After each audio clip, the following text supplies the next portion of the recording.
ఎందుకు వచ్చామంటే మీరు ఇప్పుడు కెమికల్ ఎరువులు వేస్తున్నారు కదా, అంటే యూరియాని పొటాషియం వేస్తున్నారు కదా, వాటి వల్ల ఏమవుతుందంటే గాలి పొల్యూషన్ అయిపోతుంది, వాటర్ పొల్యూషన్ అవుతుంది.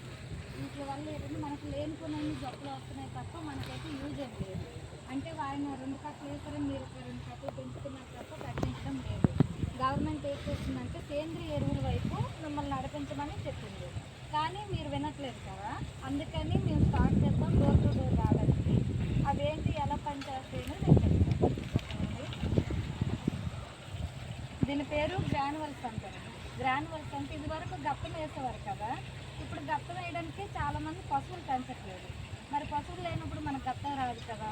గప్పం లేదని మనం యూరియా పొటాషియం ఇవన్నీ వేస్తున్నాం కదా, అవేవి యూజ్ చేయకుండా మీకు గప్పం అయితే ఎలా పనిచేస్తుందో ఈ ప్యాకెట్ కూడా 2 టాటర్లు గప్పం ఎంతో, ఇది 1 టాటర్ గప్పం ఎంతో, అదే 1 ప్యాకెట్ అంతగా పనిచేస్తుంది.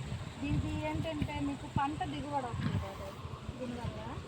ఇప్పుడు మీరు వరుసనికి వేస్తారనుకోండి, పులి తెగులు కానీ తీగ తెగులు కానీ అవేవి రాదు.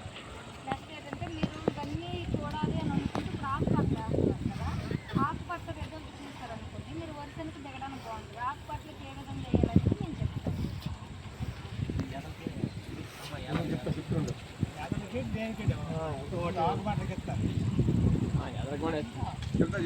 ఇది 1/2 కేజీ ప్యాకెట్.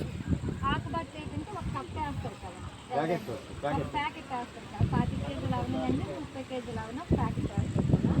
ఆ ప్యాకెట్ వేసే ముందులో మీరు చూస్తారు కదా, ఆ గుడ్డులో పైన గుడ్డులో ఈ 2 కలిపేసి అదే 3 కేజీలు ఇసుక తీసుకొని ఇసుకలో ఈ 2 కలిపి వేసారు అనుకోండి, 2 రోజులు వాన లేట్ అయినా సరే మీకు ఆకు ఏం చేస్తుందంటే ఓడిపోవడం కానీ వాడిపోవడం కానీ అలాంటివి ఏమి ఉండవు, నీట్గా పెరిగిద్ది.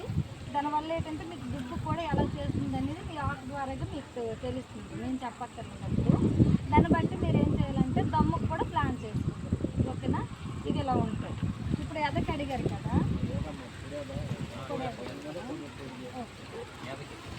పొడేదకి